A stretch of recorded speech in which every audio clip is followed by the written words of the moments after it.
Hey, what's up, people? Today's question is, what happened that time you saw the fury of a patient man? Story 1. My grandfather is a nice, funny, flirty guy.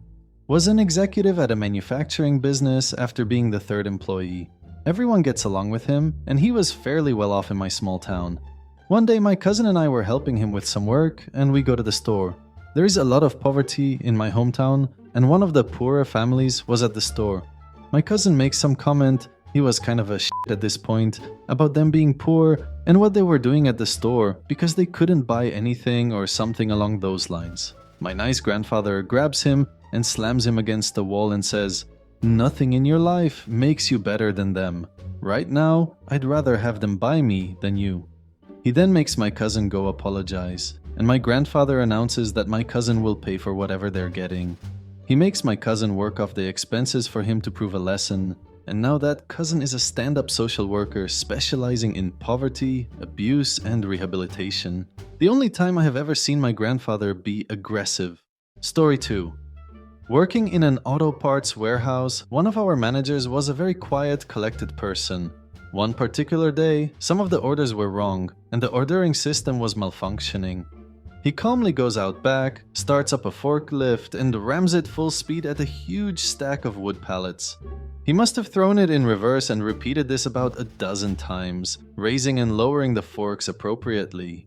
Everyone stopped working to watch as every last pallet was destroyed. When there was only a pile of wood scraps left, he turned off the lift, calmly walked back in, and continued working as if nothing had happened. Story 3. Gym class in high school. The quiet, nerdy kid kept getting picked on during dodgeball. One jerk kept hitting him with balls even when he was already out.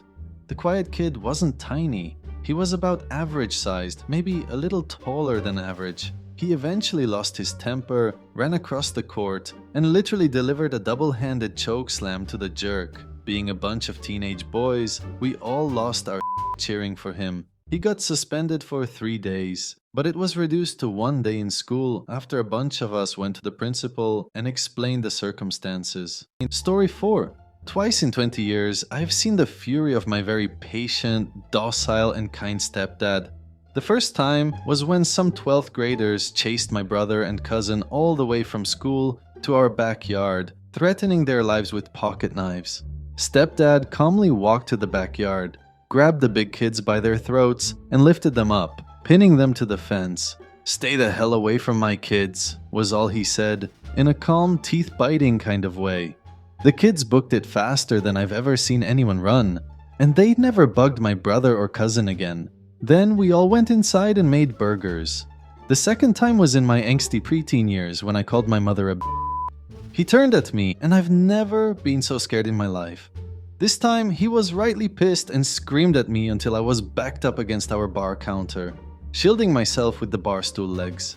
The second he backed off slightly, I booked it into my bedroom and barricaded myself in with all the furniture I could find. I didn't come out for a solid day until I got up the courage to apologize. But he's a teddy bear normally. Story 5. I worked at a retail store. My manager was a very kind and soft-spoken man, about 5'5" inches and not scrawny, but not built. I never saw him lose his temper except once. Bill, a guy in another department, was stocking shelves, and he is in a wheelchair. A huge, gnarly-looking guy comes up and starts arguing with Bill about whether or not they have this or that, and the guy loses his temper and tries to pull Bill out of his chair to beat him up. I was further down the aisle, but I started towards them because you don't mess with Bill. Out of absolutely nowhere comes my manager. I mean, he flew out of thin air and tackled this huge jag-off to the ground, and after some fisticuffs, the gave up, and my manager literally sat on his head until the police arrived some 15 or so minutes later. Story 6. My uncle is the most peaceful person I know. He keeps a garden, feeds wild birds out of the palm of his hand, has been known to just walk up to a deer without it running away. I've never heard him raise his voice except to talk to someone really far away in my entire life. He was in the military during Vietnam. Not sure what branch, he never saw a combat zone. He was the guy who fixed stuff that came back from a combat zone. The war ends. He goes home and returns to his normal life, working at a tire factory. One night he's getting off of a hard day at work and wants a drink, so he goes to the local bar. 3 guys are standing outside talking amongst themselves, and he goes to walk in, but they stop him. He tells them he doesn't want any trouble. He's just had a stressful day at work and wants to grab a drink. They go back and forth for a while, and eventually he just pushes past them to get in. They didn't like that and pulled him back, where he proceeded to knock one unconscious and floor another. The third backed off and let him inside. By the time he left, they were nowhere to be seen. Story 7. My father is such a patient man. He's quiet, reserved, and has a great sense of humor when my Emil lets him get any words in. My Emil talks a lot. She will ask you questions, and when you start to answer, she talks over you and tries to answer them herself. It's infuriating and obnoxious. One time she asked me a question, and I started to answer her, but she cut me off to basically finish my answer for me and started to ask another question. Lather, rinse, and repeat for about 4 questions. Finally, my patient, quiet, sits back and watches the world explode on her, basically screaming at her, "Mill! Oh my god, let her actually answer the question you asked. Stop interrupting. You never let anyone finish their thought." It was glorious, and I almost tackled him to hug him. She still does it, but that day was amazing. Story 8. Back in uni, one guy I knew on greeting and small talk terms, but not much more, was known as the literal rock against the waves. Childish freshmen picked on him for being retarded et al. For ages, and he just shrugged it off. You need to imagine him as a gentle giant, 6'9"-ish with arms as thick as my thigh, but very sweet and lovable. His hobbies included caring for shelter kitties and posting reviews for oddly specific music theory books online. I eventually became friends with him, and we hung out sometimes, grabbing a coffee and such.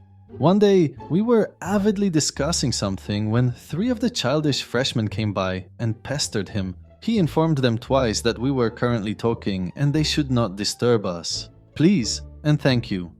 With foreseeable success, so he just shrugged and tried to continue our talk over their pestering.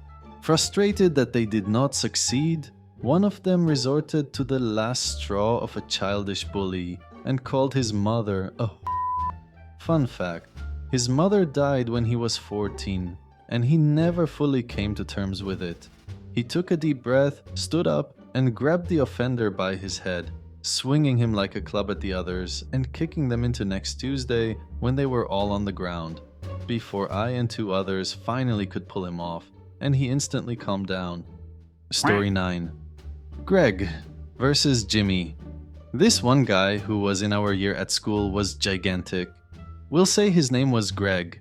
Greg was 6 feet tall at the age of 15 and had a beard coming in a few years before that. He was intimidating as hell, but he was the nicest guy you'd ever meet. I still have a ton of time for him, all these years later. Genuine model of a good person. Anyway, he was being teased all year by this of a boy. Let's call him Jimmy. Jimmy had some self-esteem issues and used to pick on younger kids constantly.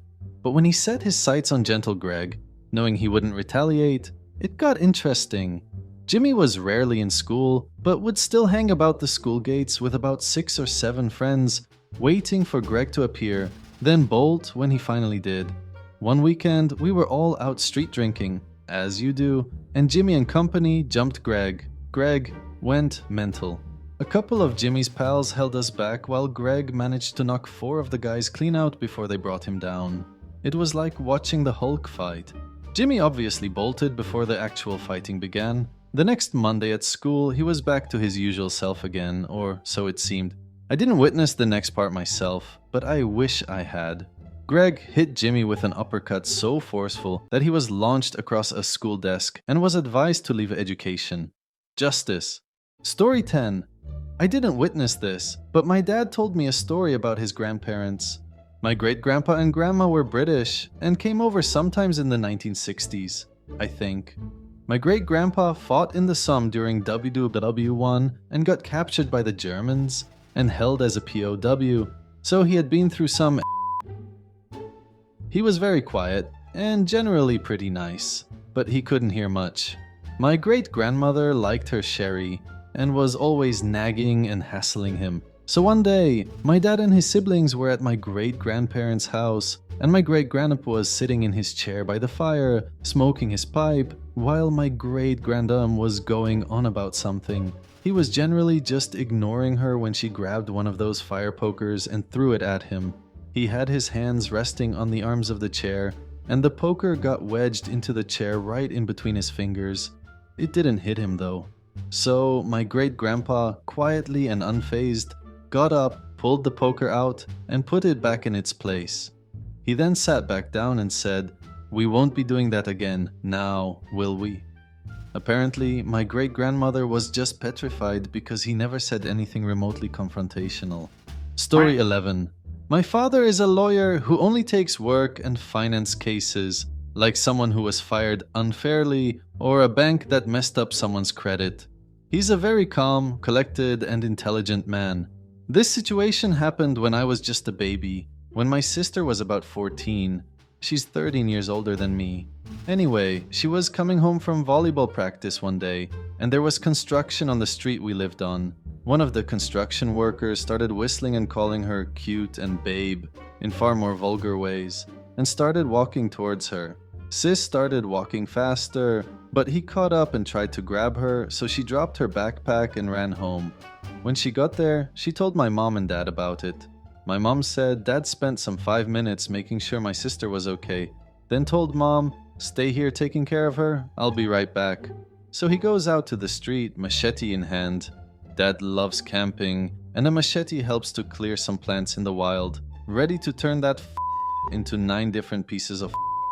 The story goes that he got a cut on the guy before some 5 other dudes managed to hold him back. The police were called, and the construction worker was arrested. Before I heard the story, I never knew my dad had such a side. Story 12. My brother-in-law is a really soft-spoken guy who really kind of keeps to himself. That said, he's also huge and built like Bam Bam Bigelow, for all you 80s wrestling fans out there. In addition, he's covered in tattoos, head, neck, everything. So you can imagine he's a pretty intimidating guy, which is why his soft voice and very chill demeanor can be really surprising. We're in a movie theater enjoying a flick when the kids behind us start acting up and throwing popcorn, talking, and generally making a ruckus. My BIL stands up, turns around, and asks them to quiet down since they're disturbing everyone else. They behave for 15 minutes or so, but then slowly start acting up again. He stands up without a word, grabs the lead instigator by the throat, lifts him out of his chair one-handed, pulls him in close, growls, "Shut the f*** up," and sits him back down gently. The rest of the movie was very peaceful. Story 13. So, one of my friends at school is always gentle and kind and never really reacts when something bad happens to him. He's a pretty muscular dude. So, you know when we pass him during school, he usually gets his arms grabbed by one of the boys. Well, one day at lunch, someone grabbed his arm and then shoved a chip into his mouth. You wouldn't want to be the guy that did that, because my mate grabbed a handful of chips in one hand, the guy by his shirt in the other, and then proceeded to drag the guy along one of the benches whilst punching him in the mouth with a handful of chips. Suffice to say, we learned that day not to take too far with my mate. Well people, so much for today's last story. Remember that you can write me some of your funniest stories in the comments. I'm collecting the best ones to make a video with your best stories.